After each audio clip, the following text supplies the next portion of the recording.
একলা জীবন একলা মরণ, একলা চলতে কিসের ভয়। একলা জীবন একলা মরণ, একলা চলতে কিসের ভয়। এ পৃথিবীর মানুষগুলো কেউ তো কারো নয় গো। এ পৃথিবীর মানুষগুলো কেউ তো আপন নয়। একলা জীবন একলা মরণ, একলা চলতে কিসের ভয়। একলা জীবন একলা মরণ, একলা চলতে কিসের ভয়। এ পৃথিবীর মানুষগুলো কেউ তো কারো নয় গো। এ দুনিয়ার মানুষগুলো কেউ তো আপন নয়, ঠিক না? স্বার্থ ছাড়া কেউ চলে না, মনের ব্যথা কেউ বোঝে না। স্বার্থ ছাড়া কেউ চলে না, মনের ব্যথা কেউ বোঝে না। কারো দুঃখ দেখলে আবার করে দুঃখের অভিনয়। কারো দুঃখ দেখলে আবার করে দুঃখের অভিনয়। এ পৃথিবীর মানুষগুলো কেউ তো আপন নয় গো। এ দুনিয়ার মানুষগুলো কেউ তো আপন নয়। একলা জীবন একলা মরণ, একলা চলতে কিসের ভয়। এ পৃথিবীর মানুষগুলো কেউ তো কারো নয় গো। এ পৃথিবীর মানুষগুলো কেউ তো কারো নয়, ঠিক না? যে বুঝবে তোমার মনের ব্যথা, সে মুছে দেবে সকল ব্যথা। যে বুঝবে তোমার মনের ব্যথা, সে মুছে দেবে সকল ব্যথা। সে আল্লাহর সাথে বলো কথা, থাকবে না কোনো ভয়। সে আল্লাহর সাথে বলো কথা, থাকবে না কোনো ভয়। এ পৃথিবীর মানুষগুলো কেউ তো কারো নয় গো। এ পৃথিবীর মানুষগুলো কেউ তো কারো নয়। একলা জীবন একলা মরণ, একলা চলতে কিসের ভয়। এ পৃথিবীর মানুষগুলো কেউ তো আপন নয় গো। এ দুনিয়ার মানুষগুলো কেউ তো আপন নয়, ঠিক না? আলহামদুলিমান কদ্দার খায়রাও ওয়া খাবালা। আলহামদুলিমান কদ্দার খায়রাও ওয়া খাবালা। والشكر لمن صور حسنا وجمالا. والشكر لمن صور حسنا وجمالا. لا ود ولا ند ولا حد لمولى. لا ود ولا ند ولا حد لمولى. الآن كما كان ولم يلق زوالا. الآن كما كان ولم يلق زوالا. أي قوم مسلمان خبردار خبردار. أي قوم مسلمان خبردار خبردار. ये वक़्त गफलत कहा होशियार हो होशियार. ये वक़्त गफलत कहा होशियार हो होशियार. तलवार बकट हो के निकल मैदाने आसीर. तलवार बकट हो के निकल मैदाने आसीर. दुश्मन के मुकाबिल तो लगाना नारे तकबीर. दुश्मन के मुकाबिल तो लगाना नारे तकबीर. फर्दुन समदुन अन सिफतिल खल्क़ि बरीयून.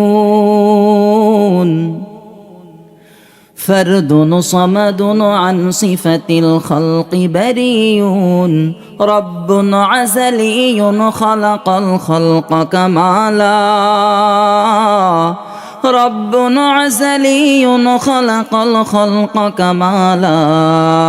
চারজনের জীবন থেকে চারটা শিক্ষা। কয়টা শিক্ষা?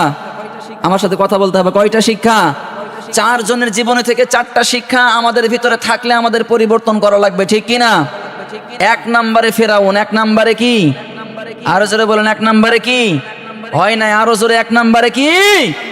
ফেরাউন কি ভালো মানুষ নাকি খারাপ মানুষ? আরো জোরে বলেন, ভালো নাকি খারাপ? ফেরাউনের জীবন থেকে কি শিক্ষা? একটু মনোযোগ দিয়ে শোনেন, ঐতিহাসিক বর্ণনা বলছি। ফেরাউন ছোট থেকেই খুব দুষ্ট প্রকৃতির ছিল। এমন কোনো দিন ছিল না তার বাড়িতে কয়েকটা বিচার আসতো না। তার মা এবং বাবা অদিষ্ট হয়ে, তার উপরে বিরক্ত হয়ে তাকে তেজ্য পুত্র করে দিয়েছে। প্রথম নাম্বার পয়েন্ট, ফেরাউন কিন্তু এত খারাপ ছিল না। ফেরাউন খোদা দাবি করেনি নিজের বুদ্ধিতে, ফেরাউন খোদা দাবি করেছে হামানের বুদ্ধিতে। আলোচনার যেই মূল পয়েন্ট, এক নম্বরে ফেরাউনের জীবন থেকে শিক্ষা আমাদেরকে নিতে হবে। এ পৃথিবীতে সব চাইতে মানুষকে মানুষ ধ্বংসের দিকে নিয়ে যায় তার বন্ধু। কথা বলেন, এ বন্ধুর প্রভাব কম না বেশি? এমন কোন ছেলে নেই যা 3-4টা বন্ধু নেই। এ কথা বলেন। এ পৃথিবীতে বন্ধু নির্বাচন করা লাগবে কি করে? একটু মনোযোগ দিয়ে শোনেন। ফেরাউন তার জীবন থেকে আমি পেয়েছি ঐতিহাসিক বর্ণনা বলছি। তাকে যখন তেজ্য পুত্র করে দিয়েছে, বাড়ি থেকে যখন চলে আসবে মিশরের দিকে, পাশেই দেখা হয়েছে হামানের সাথে। হামান ডাক দিয়ে বলে, বন্ধু কোথায় যাও? বলে, যাই, নিজের দেশে আর থাকবো না, বাড়িতে বাবা এবং মা তেজ্য পুত্র করে দিয়েছে, এ দেশ থেকে মিশরে চলে যাব। হামান ডাক দিয়ে বলে, বন্ধু আমারেও সাথে নিয়ে যাও, আমারেও বাড়ি থেকে তাড়িয়ে দিয়েছে, কেউ আমারে দেখতে পারে না। সর্বপ্রথম ফেরাউনের বন্ধু ছিল হামান। সবাই আওয়াজ করে বলেন নাম কি? আরো জোরে বলেন নাম কি? হামান। হামান আর ফেরাউন যখন বর্ডার ক্রস করে চলে আসলো মিশরে, হাঁটতে হাঁটতে সারা রাত যখন ক্ষুধা লেগেছে, হঠাৎ করে তাকিয়ে দেখে একজন কৃষক চাষি মানুষ তরমুজের খেতে কাজ করছে। ফেরাউন আর হামান দুইজনে গিয়ে বলছে যে, তরমুজ আমাদেরকে খেতে দেন, খুব খিদা লেগেছে। ওই চাষি বলছে যে, এমনি এমনি তরমুজ খেতে দেব না, আমি তরমুজ খেতে দিতে পারি, প্রতিটি তরমুজের গাছের গোড়ায় 1 বালতি করে পানি দেওয়া লাগবে। হামান আর ফেরাউন বলছে, পানি দিয়ে দেব, আগে খেতে দেন, এরপরে পানি দিব। যখন খেতে দিয়েছে, খাওয়া দাওয়ার পরে প্রতিটি গাছে 1 বালতি করে পানি দিয়েছে। আমি কিন্তু ঐতিহাসিক বর্ণনা বলছি, টেনে নিয়ে আসছি, পরবর্তীতে সব আয়াত আছে, হাদিসও আছে, একটু থামেন। ফেরাউন যখন তরমুজ খেয়েছে, হামান তরমুজ খাওয়ার পরে গাছে যখন পানি দিয়েছে, ওই চাষি এবার চিন্তা করে শক্তি সামর্থ্য ভালো আছে, এদেরকে কাজে লাগানো যাবে। ডাক দিয়ে বলে, আমার এখানে কাজ করবা, থাকা খাওয়া ফ্রি। হামান আর ফেরাউন চিন্তা করছে যাওয়ার কোনো জায়গা নেই, পেট ভাতা হলেও চলে যাবে। রাজি হয়ে গেছে তরমুজের গাছে পানি দেওয়ার জন্য। দীর্ঘদিন পানি দেওয়ার পরে হামান কিন্তু এবার বুদ্ধি দেয় ফেরাউনকে, ও দোস্ত ফেরাউন, কতদিন আর মাংনা খাটবা? মাংনা খাটা যাবে না, কি করব বল? বলে, মিশরের সরকারি গোরস্থানের দারোয়ান লাগবে, তোমার তো বডি ফিটনেস ভালো আছে, দাঁড়িয়ে যাও, চাকরি হলেও হতে পারে। হামানের বুদ্ধিতে ফেরাউন যখন সার্কুলার পেয়ে লাইনে দাঁড়িয়েছে, আল্লাহর ইশারায় চাকরি হয়ে গেছে সরকারি গোরস্থানের দারোয়ান। ক্ষমতা কম না বেশি? আরো জোরে বলেন, ক্ষমতা কম না বেশি? সরকারি গোরস্থানের যখন দারোয়ান, কয়েকদিন সেই জায়গায় যায়, মানুষ আসে, মারা যায়, মাটি দেয়, কয়েকটা করে টাকা দেয়, পেট ভাতা খেয়ে চলে যায়। কয়েকদিন পর হামান ওই যে তরমুজের খেতে আসে, ফেরাউন ফোন করে বলে যে, তুই তাড়াতাড়ি চলে আয় আমার গোরস্থানে, আর তরমুজের খেতে তোরে থাকা লাগবে না। হামানকেও ডাক দিয়ে নিয়ে চলে আসলো। দিনকাল বেশ ভালোই যায়। এমন সময় হঠাৎ করে মিশরে একটা প্লেগ রোগ দেখা দিল, পাইকারি হারে মানুষ মরা শুরু হয়ে গেল। শুধু মানুষ মরে আর মরে, প্রতিদিন 15 থেকে 20টা, 25টা, 100টা করে মানুষ মরে। দুইজনে হামান আর ফেরাউন যখন মাটি দেয়, দুইজনে মাটি দিয়ে পারে না। তখন কানের ভিতরে হামান বন্ধু ফুস মন্ত্র দিচ্ছে ফেরাউনকে, দোস্ত তোমার সুযোগ এসেছে, কাজে লাগাও। ফেরাউন কিন্তু অত খারাপ ছিল না, সব বুদ্ধি দিয়েছে হামান। কথা বলেন ঠিক কিনা? এত বুদ্ধি, মাথায় কোনো চুল ছিল না।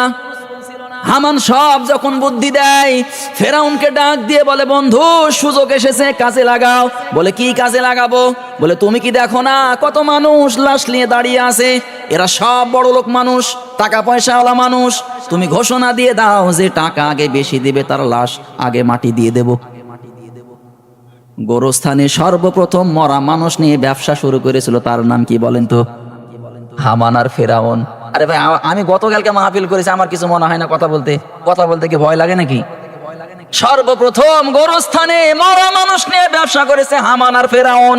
কথা বলেন ঠিক কিনা?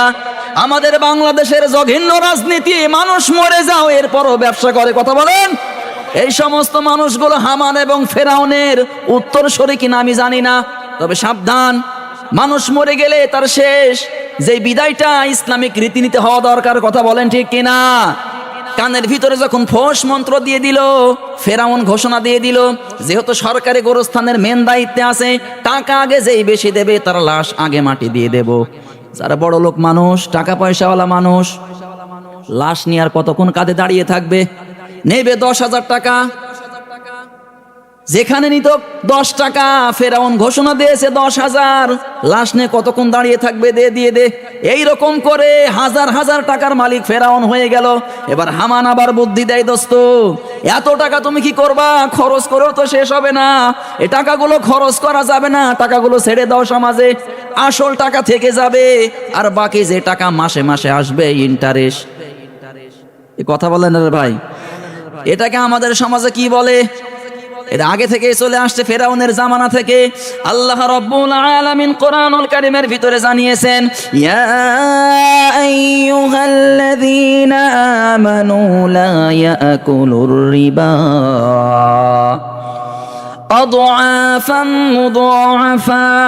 মুদাআফা ওয়াত্তাকুল্লাহা লাআল্লাকুম তুফলিহুন। পড়ি আল্লাহু আকবার। আল্লাহ রাব্বুল আলামিন বলেন কোরআনুল কারীমের ভিতরে, বান্দা খবরদার, ঈমান যদি আনো সুদ খাওয়া যাবে। আরো জোরে বলেন, সুদ খাওয়া যাবে।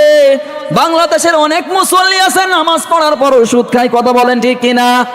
নামাজ পড়ার পরে সুদের টাকা তুলতে বের হয়। এই রকম নামাজে আমাদের বাংলাদেশে নাই, সব ইন্ডিয়াতে আর পাকিস্তানে। সম্মানিত ভাইরা আমার, গভীর মনোযোগ দিয়ে শোনেন, ফেরাউন এবার সেটাই করলো, টাকা ছেড়ে রাখলো। সর্বপ্রথম সুদ চালু করেছিল ফেরাউন গোরস্থানের টাকা দিয়ে। সামনে কিন্তু অনেক মজার আলোচনা আছে, একটু ধৈর্য ধরেন। শেষ পর্যন্ত হামানের বুদ্ধিতে যখন টাকা ছেড়ে রাখলো সমাজে, এমন সময় ফেরাউন বলে, দোস্ত টাকা তো ছেড়ে রেখেছি, টাকা আসতেছে, এত টাকা দিয়ে কি করব তুমি বলো? হামান বলে, দোস্ত এই দেশের যিনি এখন অর্থমন্ত্রী তার নাম হচ্ছে জাহিজ। কি নাম? আরো জোরে বলেন কি? অর্থমন্ত্রীর নাম জাহিজ। আর ওই দেশের তখন প্রধানমন্ত্রী ছিলেন, তার নাম তৈমুর। ঐতিহাসিক বর্ণনা বলছি। হামান বলে, বন্ধু জাহিজের সঙ্গে সম্পর্ক ভালো করো, আরো তোমার উপরে ওঠা লাগবে। জাহিজের সঙ্গে সম্পর্ক ভালো করলো, কিছু ফলমূল হাদিয়া নিয়ে গেল। টাকা যখন হাদিয়া নিয়ে গেল, সম্মানিত ভাইরা আমার, জাহিজ বলল, তুমি কে? বলে, আমি সরকারি গোরস্থানের দায়িত্বে আছি, নাম আমার ফেরাউন বা ফারাউন। ফেরাউনের আসল নাম কিন্তু ফেরাউন না। ওই সময় ওই দেশের রাজা যে হতো তার নাম ছিল ফেরাউন, ফেরাউন বলে ডাকতো। ফেরাউনের আসল নাম কাবুস, আলবাস, আসওয়াদ।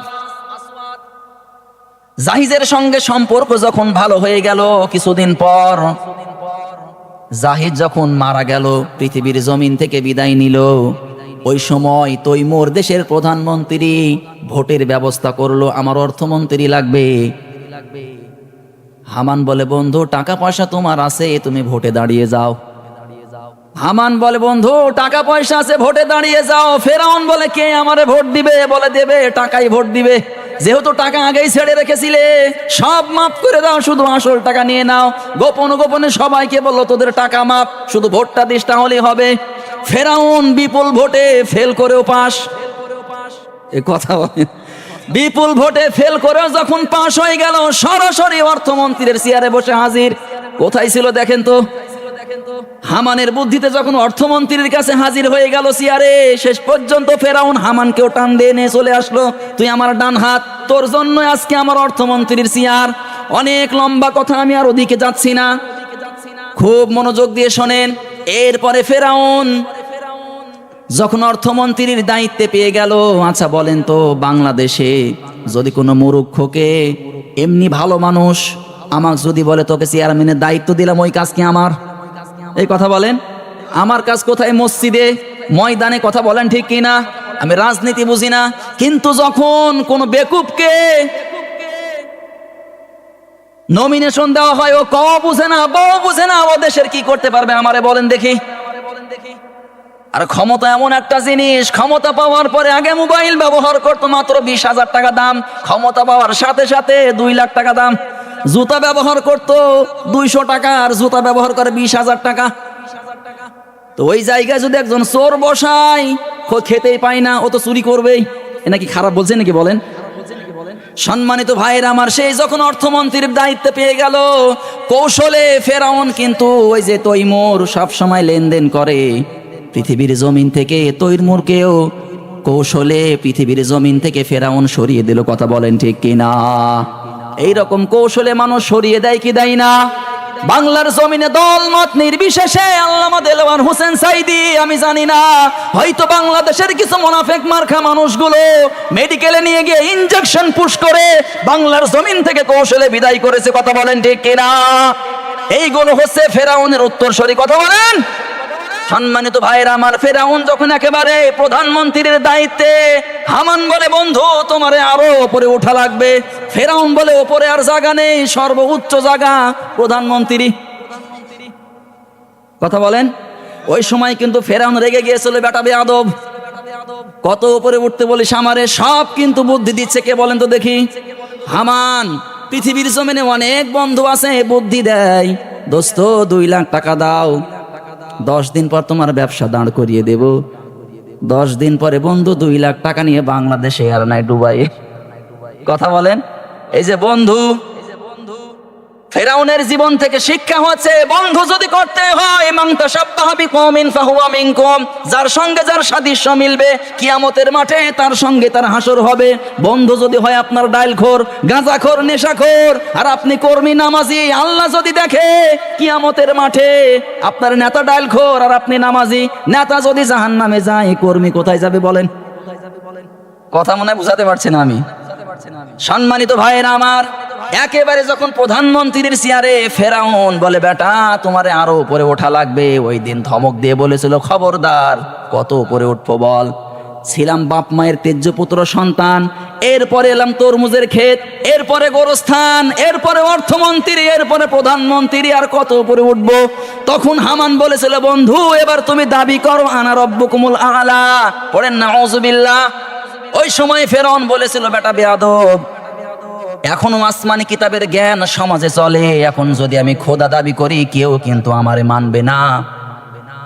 আসমানি কিতাব কয়টা সবাই বলেন তো দেখি? 104টা। 4টা কিতাব বড়, 100 খানা কিতাব ছোট। তাওরাত, জব্বুর, ইনজিল, কোরআন। তাওরাত পেয়েছিলেন মুসা আলাইহিস সালাম, ইনজিল পেয়েছিলেন কে? ঈসা আলাইহিস সালাম, জাবুর পেয়েছিলেন দাউদ আলাইহিস সালাম, আর আল্লাহর কোরআন পেয়েছে আমাদের নবী মুহাম্মদুর রাসূলুল্লাহ সাল্লাল্লাহু আলাইহি ওয়াসাল্লাম। এই 4টা কিতাব না, ওই সময় যে আসমানি কিতাব ছিল, আসমানি কিতাবের ভিতরে আল্লাহর জ্ঞানের পরিচয় ছিল। ফেরাউন ডাক দিয়ে বলে, বেটা এই সময় আসমানি কিতাবে আল্লাহর কথা আছে, নবীর কথা আছে, আমি যদি খোদা দাবি করি কেউ মানবে না। ওই সময় হামান বলল, বন্ধু 40 বছর তুমি আমারে সময় দাও, তোমাকে বাঁশ দিয়ে ঠেলে জায়গা মতো পাঠিয়ে দেবো। তার মানে খোদা তোমাকে বানিয়ে ছাড়বো। ফেরাউন কিন্তু প্রথমে খোদা দাবি করতে চাইনি। হামান বলে 40 বছর সময় দাও, তোমারে খোদা বানিয়ে দেখাবো আমি। 40 বছর সময় দিয়েছে। হামান বুদ্ধি দিল, বন্ধু প্রথম 10 বছর তুমি কি করবা? প্রথম 10 বছর যারা আসমানি কিতাবের জ্ঞান রাখে এদেরকে কৌশলে সরিয়ে দাও, তোমার লোক শিক্ষা ব্যবস্থায় ঢোকাও। 10 বছরে আমল পরিবর্তন হয়ে যাবে, মানুষ শিক্ষিত হবে, কিন্তু অধিকাংশই গুলো হবে নাস্তিক। না কথা আপনার কিচ্ছু বোঝেননি?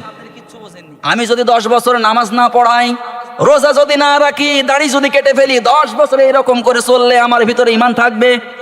আমি এক সময় বেঈমান হয়ে যাব।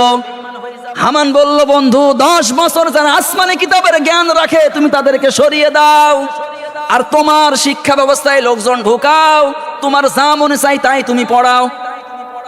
তাহলে দেখবে অধিকাংশ মানুষগুলো শিক্ষিত হবে কিন্তু হবে নাস্তিক। বাংলাদেশে অনেক মানুষ শিক্ষিত কিন্তু নাস্তিক, কথা বলেন ঠিক কিনা? নূর সবাই চিনেন, আসাদ নূরকে চিনেন? এ কুলাঙ্গার এখনো আছে বাংলাদেশে, বাংলাদেশেও থাকে বিদেশেও থাকে। লাইভে এসে আল্লাহ রাসূলকে নিয়ে আল্লাহকে নিয়ে কটূক্তি করে, আমাদের স্ত্রী, আমাদের নবীদের স্ত্রী, আমাদের আম্মা জানদেরকে নিয়ে অশ্লীল ভাষায় কথা বলে। আমি দেখেছি গত 3-4 বছর আগে লাইভে, এখনো এইটা আছে। সে বলেছে, এই মুসলমান দেখ তোদের কোরআনের ভিতরে প্রসাব করে দিলাম, পড়ি নাউযুবিল্লাহ। বাংলার জমিনে যদি আল্লাহর কোরআন দিয়ে দিন প্রচার করা হতো, আল্লাহর কোরআন সমাজে বাস্তবায়ন করা হতো, এই বাংলার জমিনে দ্বিতীয় আসাদ নূর আর থাকতো না, ঠিক কিনা? আল্লাহর কোরআন দিয়ে দেশ চলবে, রাজি আছেন? কথা বলেন ঠিক কিনা? আমি কোনো দলের কথা বলি নাই, আমি কোনো মতের কথা বলি নাই। আল্লাহর কোরআন দিয়ে দেশ চললে এই সমাজে শান্তি আসবে, কথা বলেন ঠিক কিনা? কোরআনে চুরির কথা আছে না নাই? আরো জোরে বলেন, আছে না নাই? জেনার কথা আছে না নাই? আল্লাহর কোরআন জানিয়েছেন, ওয়াস-সারিকু ওয়াস-সারিকাতু ফাকতু আইদিয়াহুমা জাযাম বিমা কাসাবা নাকালাম মিনাল্লাহ। চোর পুরুষ হোক অথবা নারী হোক, যদি সাক্ষ্য প্রমাণে ধরা পড়ে ওই চোরের হাত কেটে দিতে হবে। এটা বিধান দিয়েছেন কে? আরো জোরে বলেন কে? এ কথা বলা লাগবে, বিধান দিয়েছেন কে? এই আল্লাহর বিধান যদি সমাজে বাস্তবায়ন হতো, হাড়ুপুরে যদি একটা চোর ধরা পড়তো আর এই রকম প্যান্ডেল বানিয়ে সবার সামনে যদি তার হাত কেটে দেওয়া হতো, আল্লাহর কসম করে বলি এই হাড়ুপুর শুধু না, বাংলার জমিনে আগামীকাল সকাল থেকে আর দ্বিতীয় চোর থাকতো না, ঠিক কিনা? আল্লাহর কোরআন আইন কে কে চাই? দুহাত তুলে আল্লাহর দেখান। শুকনা যত বাধা, যত ঝড় সাইক্লোন, রাসূলের পথে মোরা চলবই।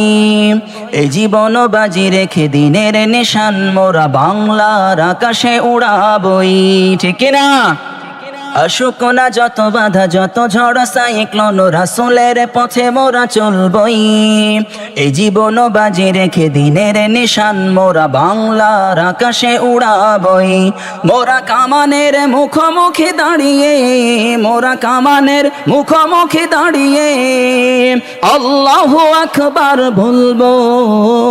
শুকনা যত বাধা, যত ঝড় সাইক্লোন, রাসূলের পথে মোরা চলবই। এই জীবন বাজি রেখে দিনের নিশান মোরা বাংলার আকাশে উড়াবই, ঠিক কিনা? চান তো ইনশাল্লাহ নাকি? জীবন দিয়ে ইসলামকে বাঁচাতে চান তো ইনশাল্লাহ? এই সেই রবনত আল্লাহর কাছে, শুধু নয় কোন তাগুদের কাছে।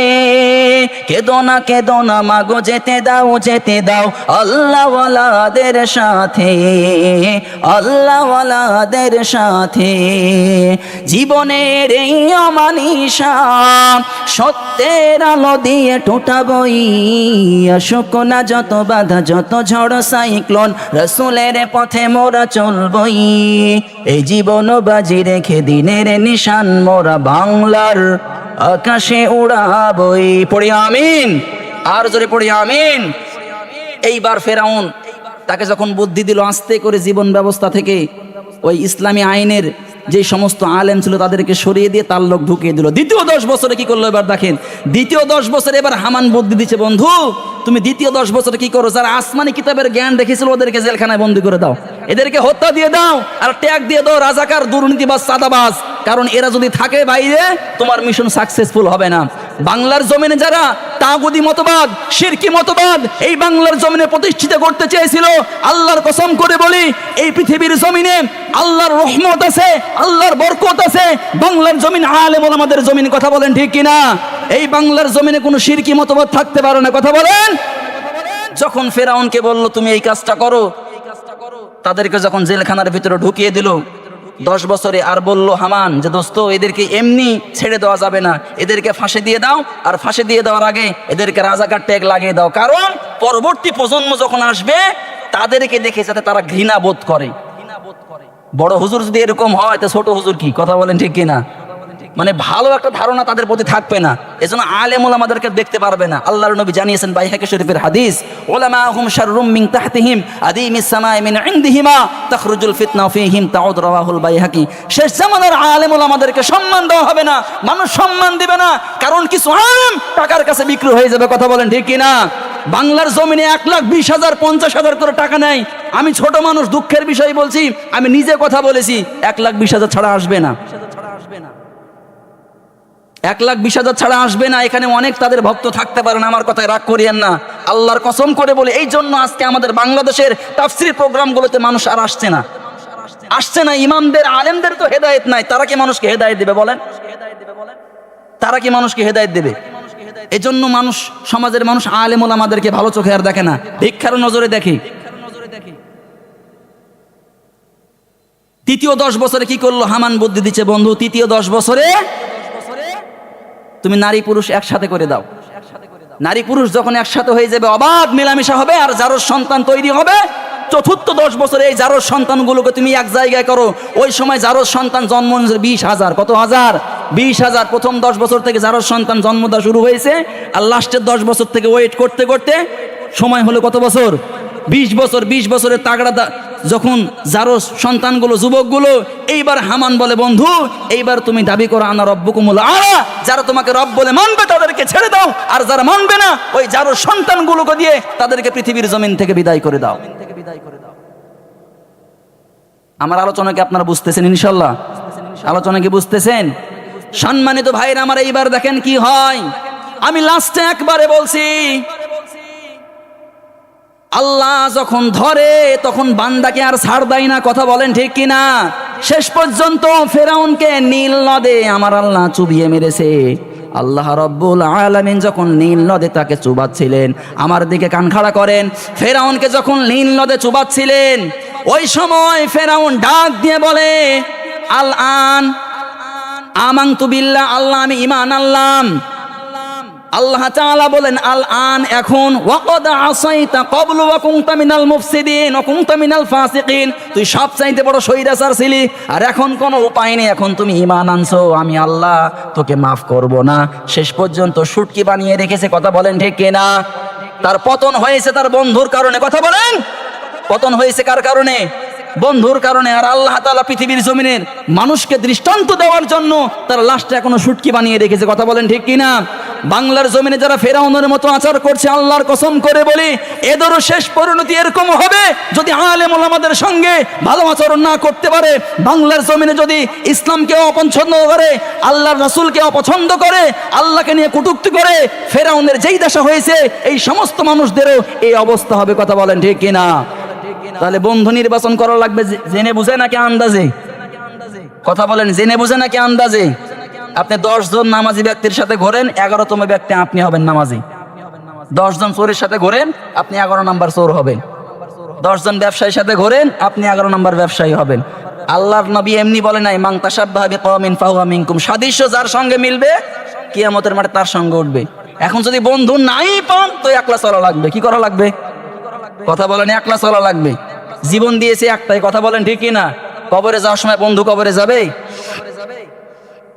আল্লাহ রাব্বুল আলামিন পৃথিবীর জমিনে আমাদের সঠিক বন্ধু নির্বাচন করা তৌফিক দান করুক, পড়ি আমিন। আমরা বাংলাদেশে এটাও দেখতে পেয়েছি যে বন্ধু বন্ধুর উপকার করে, শেষ পর্যায়ে সেই বন্ধু তার শত্রু হয়ে যায়, ঠিক কিনা? আপনি টাকা ধার দিয়ে দেখেন, শত্রু হয়ে যাবেন। এটা বাংলাদেশের সবচাইতে কমন বিষয়। টাকা ধার দেওয়ার সময় নিজেকে খুব মহান মনে হয় যে আর ধার দিতে পেরেছি। 1 টাকা দান করলে মনে করেন 10 নেকি, আর 1 টাকা কর্জ দিলে 80 নেকি। এটা জানেন হাদিস? আমার কথা মনে বুঝতেছেন না? 1 টাকা দান করলে 10 নেকি, আর 1 টাকা কর্জ দিলে কেউ যদি বিপদে পড়ে আপনি 80 নেকি পাবেন, আবার কর্জটা ফেরতও পাবেন। এই নেকি আর উঠে গেছে নাই, কারণ কর্জ দেওয়ার পরে খুঁজে পাওয়া যায় না লোকজনকে, ঠিক কিনা? সম্মানিত ভাইয়েরা আমার, আমি ছোট্ট একটা কথা বলে আমি আবার দ্বিতীয় পয়েন্টে যাবেন ইনশাল্লাহ। এক লোক আল্লাহর কাছে চিঠি লিখেছে। কার কাছে? মনে করেন ওয়াজ শুনেছে, ওয়াজ শোনার পরে সে বলছে যে হুজুর বলেছে যে আল্লাহর কাছে যাই চাইবা তাই দিবা। আর আসলেই তো আল্লাহর কাছে যা চাইবো তাই দেবে না, যদি আমাদের ঈমান থাকে। সে চিঠি লেখার পরে বেলুনের ভিতরে উড়িয়ে দিয়েছে আকাশে, যে যা আল্লাহর কাছে চলে যা। আচ্ছা যাবে বলেন তো দেখি, কথা বলেন যাবে? সে বেলুন ঘুরতে ঘুরতে ঘুরতে ঘুরতে ঘুরতে পড়বে গিয়ে পড় একেবারে পড়েছে গিয়ে থানার সামনে। কার সামনে? দারোগা বলছে যে কি ব্যাপার রে, এই বেলুনে কি আছে, খোল তো দেখি। কনস্টেবল আর খোলে না, বলে স্যার আপনি খোলেন, ঘুষ খেয়েছেন সারা জীবন আপনি, আমি খুলবো মানে? খোলেন আপনি। বেলুন খোলার পরে দেখছে যে চিঠি, একটা চিঠিতে লেখা আছে যে আল্লাহ আমার নাম সলিমউদ্দিন, আমি খুব গরিব মানুষ, আমার 50,000 টাকা লাগবে। কত হাজার টাকা লাগবে? আরে ভাই কথা বলেন না, কত হাজার? 50,000 টাকা লাগবে। এবার ওসি চিন্তা করছে, হাই রে সারা জীবন সুদ ঘুষ খাইলাম, টাকা তো এখনো আছে টেবিলের তলে, এগুলো সব হালাল টাকা, এগুলো দেবো না। যে আমার বেতনের টাকা আছে ওই টাকা থেকে আমরা কিছু কিছু দিয়ে ওই লোকটাকে আসলেই আমরা সাহায্য সহযোগিতা করি।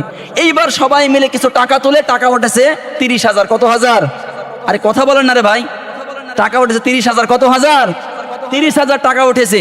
তো 30,000 টাকা নিয়ে কনস্টেবলকে বলছে যে যা লোকটাকে দিয়ে আয়। ওই 30,000 টাকা নিয়ে কনস্টেবল যাওয়ার পর বলছে যে ভাই, এই যে আপনি আল্লাহর কাছে চিঠি লিখেছিলেন না, আল্লাহ আপনার দোয়া কবুল করে আপনাকে 30,000 টাকা দিয়েছে। তো 30,000 টাকা নেওয়ার পরে যখন কনস্টেবল চলে গেছে, সে আবার আল্লাহর কাছে চিঠি লিখেছে। চিঠি লেখার পরে আবার গ্যাস বেলুন, এবার বড় বেলুনে ছেড়ে দিয়েছে। এবার তো থানাতে যায়নি আর।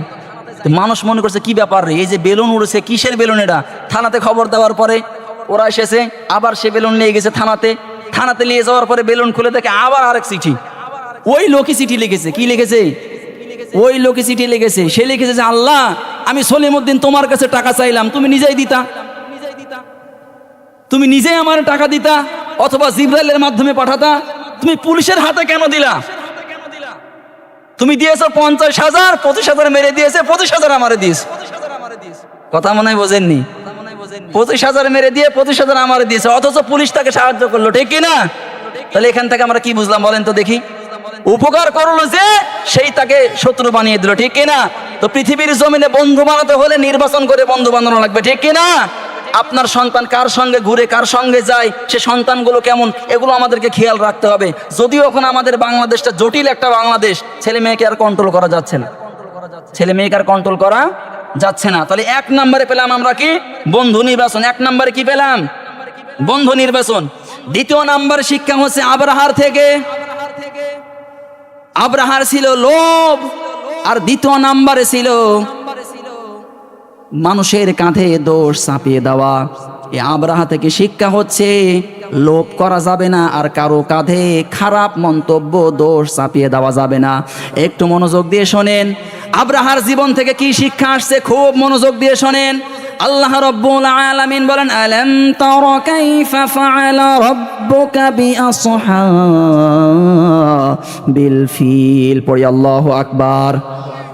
আল্লাহ তাআলা বলেন, আলাম তারা, হে নবী আপনি কি দেখেন নাই, কাইফা ফাআলা রাব্বুকা বিআসহাবিল ফিল, আমি আল্লাহ হাতিওয়ালাদের সঙ্গে কি করেছিলাম। এই আমার দিকে তাকান, আমি এটা বলে শেষ করে দেবো, আর কোনো দিকে যাব না, প্রধান বক্তা চলে আসবে। আলাম তারা, তারা মানে দেখা, তারা মানে কি? আবার বলেন, তারা মানে কি? তারা মানে দেখো। এখানে দেখছেন আলাম তারা, আলাম তাআলাম, হে নবী আপনি জানেন, আপনি দেখেছেন। আব্রাহাকে যখন আমার আল্লাহ ধ্বংস করেছিল, ইয়ামিনের বাদশা আব্রাহা আল্লাহর নবীর জন্মের 50 দিন আগে, কতদিন আগে? আর আমার আল্লাহ নবীকে ওহী করে জানাচ্ছেন, আলাম তারা, হে নবী আপনি দেখেছেন, আপনি জানেন। নাজর মানেও দেখা, তারা মানেও দেখা। নাজর মানে গবেষণার চোখ দিয়ে দেখা, আর তারা মানে ডাইরেক্ট চোখ দিয়ে দেখা। অথচ নবীজির 50 দিন আগে আব্রাহাকে আমার আল্লাহ ধ্বংস করেছে। আল্লাহর নবী 50 দিন পরে পৃথিবীর জমিনে এসেছে। তাহলে আল্লাহর নবী দেখলো কি করে বলেন তো? আল্লাহর কোরআন তাহলে ভুল? এই কথা বলেন। আল্লাহ দিলেন আলাম তারা, হে নবী আপনি জানেন, আপনি দেখেছেন, অথচ নবীর 50 দিন আগেই জন্মের আব্রাহার সঙ্গে আমার আল্লাহ পৃথিবীর জমিনে তাকে মাটির সঙ্গে মিশিয়ে দিয়েছে। তাহলে দেখেন কথা কেন বললেন আল্লাহ? কারণ নবীজিকে জানাই, হে নবী আমি কোরআন নাজিল করেছি, আপনি দেখলে যেমন বিশ্বাস করতেন, আমার কথা তার চাইতেও বেশি বিশ্বাস করা লাগবে। কথা বলেন ঠিক কিনা? এ বাংলার জমিনের মুসলমান হুজুরদের কথা যা বিশ্বাস করে, তার চাইতে বেশি বিশ্বাস করে কোরআনের কথা। এ কথা বলেন। আমি যদি এখন কোরআন ভুল করি, যতই সম্মান আমারে দিতেন, আর কিন্তু দিবেন না। কথা বলেন। অথচ ডাইরেক্ট কিন্তু আল্লাহ আপনার সঙ্গে কথা বলেছে। ডাইরেক্ট আল্লাহ আপনার সঙ্গে কথা বলেনি, বলে দিয়েছে কোরআনে, আপনি পড়েছেন। কথা বলেন ঠিক কিনা? আল্লাহর নবীকে জানাই, হে নবী আপনি দেখেছেন হাতিওয়ালাদের সঙ্গে আমি আল্লাহ কি আচরণ করেছিলাম। আব্রাহা ছিল ইয়ামিনের বাদশা। 2টা কারণে আব্রাহাকে আমার আল্লাহ ধ্বংস করে দিয়েছে। 1 নম্বরে লোভ, 2 নম্বরে মানুষের কাঁধে দোষ চাপিয়ে দেওয়া, যেটা আমাদের সমাজে এখন অহরহ চলছে। সমাজের বাস্তবতা নিয়ে কথা বলছি। আব্রাহা ছিল ইয়ামিনের বাদশা। ইয়ামিন থেকে আসলো মক্কায় কাবা ঘর দেখার জন্য। ওই সময় 360টা মূর্তি কাবা ঘরের ভিতরে ঢোকানো আছে। গভীর মনোযোগ দিয়ে শোনেন। আব্রাহা আসার পরে কাবা ঘর যখন তওয়াফ করলো, দেখলো ওই মূর্তিগুলোর গায়ে স্বর্ণ দেওয়া আছে, রূপা দেওয়া আছে, অলংকার দেওয়া আছে। লোভ হয়ে গেল তার। যেহেতু সেই ইয়ামিনের বাদশাহ ইয়ামিনে ফেরত যাওয়ার পরে ঘোষণা দিয়ে দিল ওই ভাঙা কাবায় আর যাওয়ার দরকার নেই, আমি একটা ইয়ামিনে কাবা বানাবো, তোমরা এই কাবায় সবাই মিলে তওয়াফ করবা।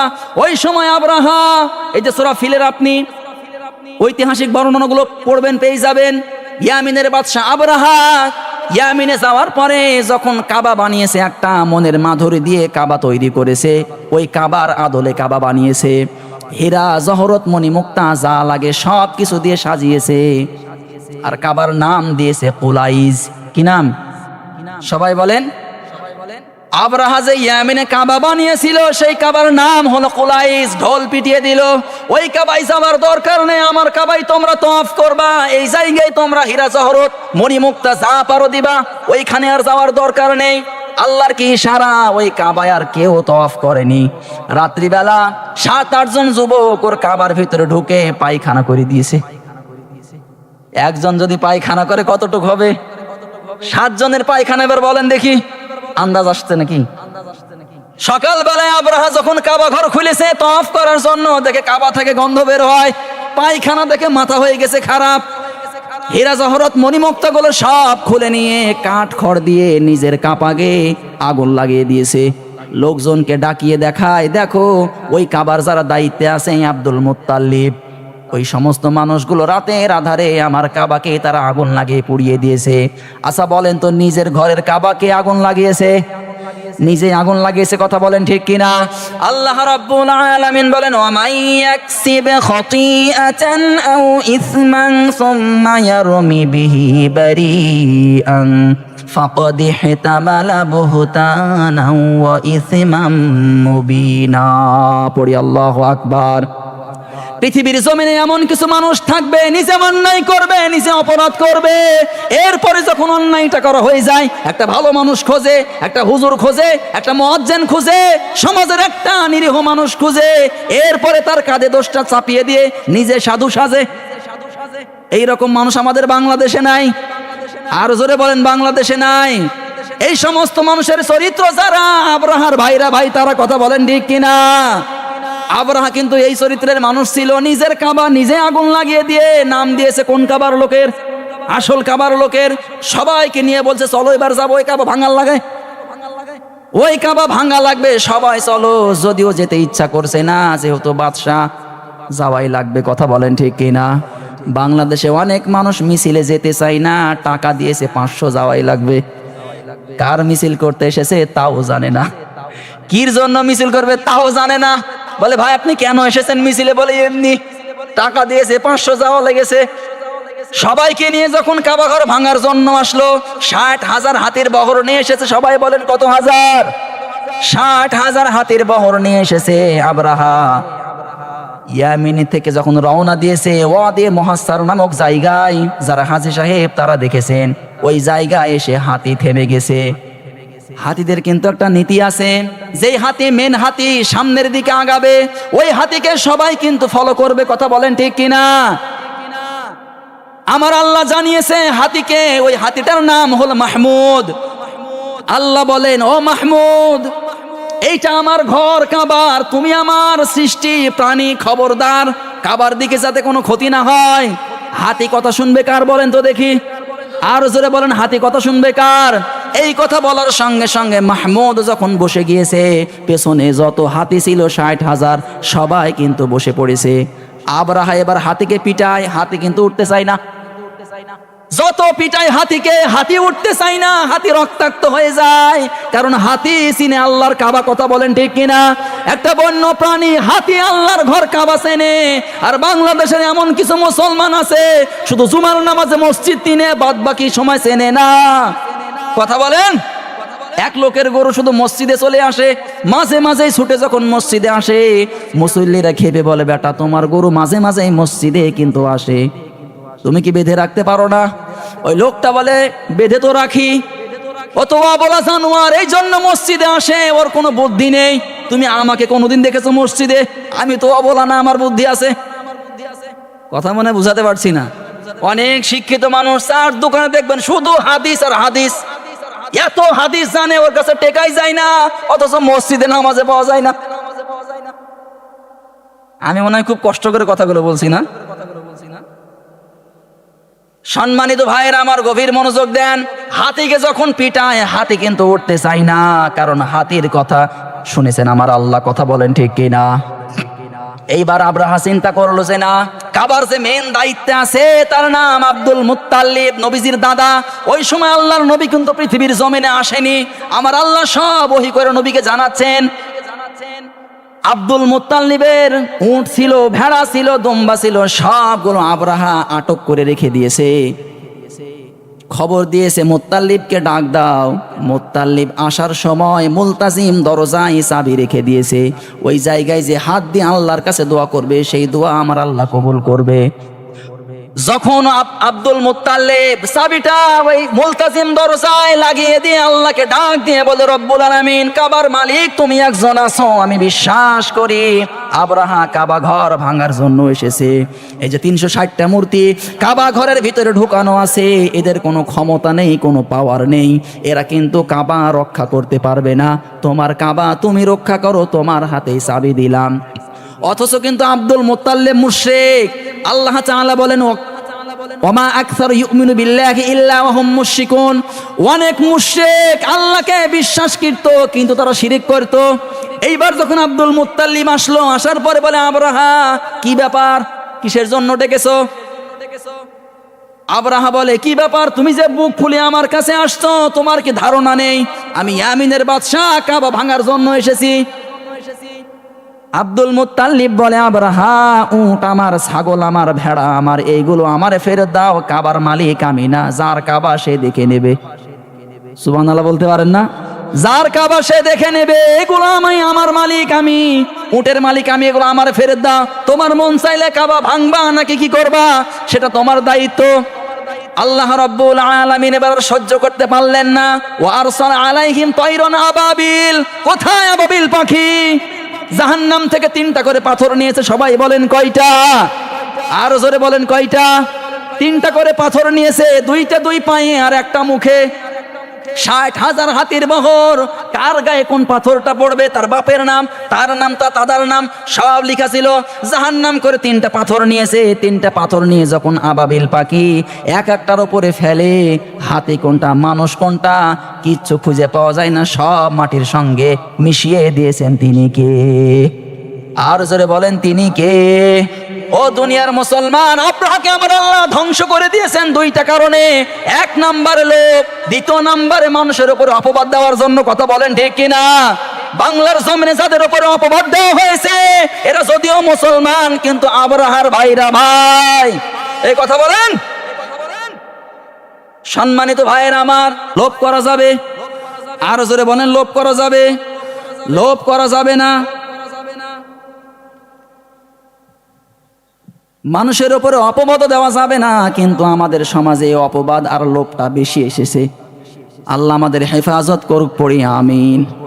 ক্ষমতার দাপট যারা দেখায়, আল্লাহ কিন্তু এদেরকে ধরে না। আর যখন ধরে, আল্লাহ আমার আর ছাড় দেয় না। ছোট্ট একটা গল্প বলছি, খুব মনোযোগ দিয়ে শোনেন। বাঘ আর গরু, কার ক্ষমতা বেশি বলেন তো দেখি? না, এই কথাই বলছেন আমার হাড়ুপুরের মানুষজন রে বাবা। ক্ষমতা বেশি কার? পাওয়ার বেশি কার? সবাই বলা লাগবে, ক্ষমতা বেশি কার? পাওয়ার বেশি কার? নিরীহ কে? গরু কিন্তু নিরীহ, কিন্তু গরুকে আমরা ভালোবাসি। কথা বলেন ঠিক কিনা? ভালো তো মাংনা বাসেন না, দুধ খেতে পান, গোস খেতে পান। আর বাঘকে ভালোবাসলে আপনাকে খেয়ে ফেলবে। জঙ্গলে যখন গরুকে দেখতে পেয়েছে, বাঘ হিংস্র, এত জোরে গরুকে ধাওয়া করেছে। গরু তো নিরীহ, জীবন বাঁচানোর তাগিদে দিয়েছে এক পুকুরের ভিতরে লাফ। কিন্তু পুকুরে কোনো পানি ছিল না, ছিল শুধু কাদা। কি ছিল? কাদা ছিল। বাঘ তো আর জানে না এটা পুকুর কি কাদা। বাঘও লাফ দিয়েছে। গরুও কিন্তু একেবারে গলা পর্যন্ত, 4 হাত পা পুঁতে গেছে, শুধু গলাটা বের হয়ে আছে। বাঘ যখন লাফ দিয়েছে, তার 2 হাত দূরে সেও পুঁতে গেছে। বাঘ খালি আওয়াজ দেয়, হিংস্র। গরুকে বলে, বেটা তোরে যদি পাইতাম, মজা দেখাইতাম, তোরে খাবো, একটু ওয়েট কর। এই কথা বলার সঙ্গে সঙ্গে গরু খালি মুসকে মুসকে হাসে, দাঁত বের করে। মনোযোগ দিয়ে শোনেন। বাঘ বলে, তোর মাথা খারাপ হয়ে গেছে, হাসিস কেন? গরু বলে বাঘ, ও বাঘ মামা তোমার কি মালিক আছে? বলে কিসের মালিক? আমি হলাম বনের রাজা, আমি নিজেই মালিক। আর গরু বলে বাঘ মামা আমার কিন্তু মালিক আছে, কিছুক্ষণ পর তুমি টের পাবা। সন্ধ্যা যখন লেগে গেছে, গরুর মালিক গরুকে খুঁজবে না? এই কথা বলেন না রে ভাই, গরু কি খুঁজবে কি খুঁজবে না? গরু খুঁজতে খুঁজতে দেখে যে বাঘ আর গরু কাদার ভিতরে লটপট করছে। আচ্ছা বলেন তো দেখি, গরুর মালিক বাঘকে তুলবে নাকি গরুকে? গরুকে তাড়াতাড়ি করে লোকজনকে ডেকে নিয়ে এসেছে, বাঁচিয়ে বাড়িতে নিয়ে গেছে, ধুয়ে মুছে পরিষ্কার করে খাবার দিয়েছে। আর পরবর্তীতে লোকজনকে ডেকে নিয়ে এসে বাঘকে কি খাবার দেবে? কি করবে আপনারাই বলেন? আরো জোরে বলেন কি করবে? ক্ষমতা বেশি ছিল কার? আরো জোরে বলেন ক্ষমতা বেশি ছিল কার? এ বাংলার জমিনে যাদের ক্ষমতার দাপট দেখিয়েছে, পৃথিবীর জমিনে যারা নিরীহ মানুষ, আল্লাহ তাআলা এদের পক্ষেই ছিল, ঠিক কি না? আর যারা ক্ষমতার দাপট দেখিয়েছে বাংলার জমিন থেকে, আল্লাহ তাআলা তাদেরকে জুতা পিটা করে এই দেশ থেকে বিদায় করেছে, ঠিক কি না? আল্লাহর জমিনে আল্লাহর করণের দীর প্রতিষ্ঠার জন্য, আল্লাহর জন্য, আল্লাহর নবীর জন্য, কোরআনের জন্য যদি প্রয়োজন হয় দেহের রক্ত দেব, যদি প্রয়োজন হয় জীবন দেব। কে কে পারবেন দুহাত তুলে আল্লাহরে দেখান। লিল্লাহি তাকবীর, লিল্লাহি তাকবীর। আল্লাহ তুমি আমাদের স্লোগানগুলো কবুল করো না, পড়ি আমিন। দ্বিতীয় নাম্বারে আব্রাহার জীবন থেকে কি শিখলাম বলেন তো দেখি? আরে ভাই বলেন না, লোভ আর ক্ষমতা, লোভ আর মানুষের উপর দোষ চাপিয়ে দেওয়া যাবে না। 3 নাম্বারে সাদ্দাত, নাম শুনেছেন? খুব ভালো মানুষ, বলে ভালো। সাদ্দাত কি মানুষ ছিল বলেন তো দেখি? সাদ্দাতের জীবন থেকে শিক্ষা, আমাদেরকে মানুষের উপরে জুলুম করা যাবে না। কি করা যাবে না? এই আওয়াজ করে না বললে আমি নেমে যাবো। কি করা যাবে না? জুলুম করা যাবে না। এই বাংলাদেশে জুলুম আছে না নাই? আরো জোরে বলেন জুলুম আছে না নাই? আল্লাহর কসম করে বলি, যারা মাজলুম কিয়ামতের মাঠে আপনি বিচার পাবেন। পৃথিবীর জমিনে যদি বিচার নাও হয়, আল্লাহর দরবারে বিচারটা ধরা থাকবে। কথা বলেন ঠিক কিনা? সাদ্দাত তার জীবন থেকে পেয়েছি, আল্লাহ তাকে ধ্বংস করে দেওয়ার 1 নাম্বার কারণ মানুষের উপরে জুলুম করেছে। এই জন্য আল্লাহ রাব্বুল আলামিন কোরআনুল কারীমের ভিতরে বলেন, ইন্নামাস সাবিলু আলাল্লাযীনা ইয়াযলিমুনান নাস। পড়ি আল্লাহু আকবার। আল্লাহ তাআলা বলেন, বান্দা খবরদার, মানুষ হয়ে মানুষের প্রতি জুলুম করিও না। পৃথিবীর জমিনে যারা মানুষের উপরে জুলুম করে, অন্যায় করে, আমার আল্লাহ বলেন আমি নিজে তাদের উপরে মামলা দায়ের করব কিয়ামতের মাঠে। আল্লাহ যদি কোনো মানুষের উপরে মামলা দায়ের করে, আপনি কি বাঁচতে পারবেন? কথা বলেন। আপনি আমার মামলার আসামি না, এই যে মেম্বারের মামলার আসামি না, সরাসরি আল্লাহর মামলার আসামি। কিয়ামতের মাঠে আল্লাহর মামলার আসামি। আপনি অব্যাহতি নিয়ে জান্নাতে যেতে পারবেন, এই ক্ষমতা আপনার আছে। সম্মানিত ভাইয়ের আমার, আব্রাহা, আল্লাহ সুবহানাহু ওয়া তাআলা যদি আমাদের তৌফিক দেয়, আমরা আগে শুনবো ইনশাআল্লাহ, আগামী বছরে শুনবো ইনশাআল্লাহ। পড়ি আমিন। আর যদি পড়ি আমিন। আমাদের অতিথিগুলো আছে, ওনারা কথা বলবেন। আল্লাহ তাআলা আমাদের আলোচনার ভিতরে বারাকা দান করুক। যা বলেছি কোরআন সুন্নাহ থেকে বলেছি, বানিয়ে কোনো কথা বলে নাই। আল্লাহ তাআলা আমাদের উপরে রহমত এবং সাকিনা নাজিল করুক। সকলে পড়ি আল্লাহুম্মা আমিন।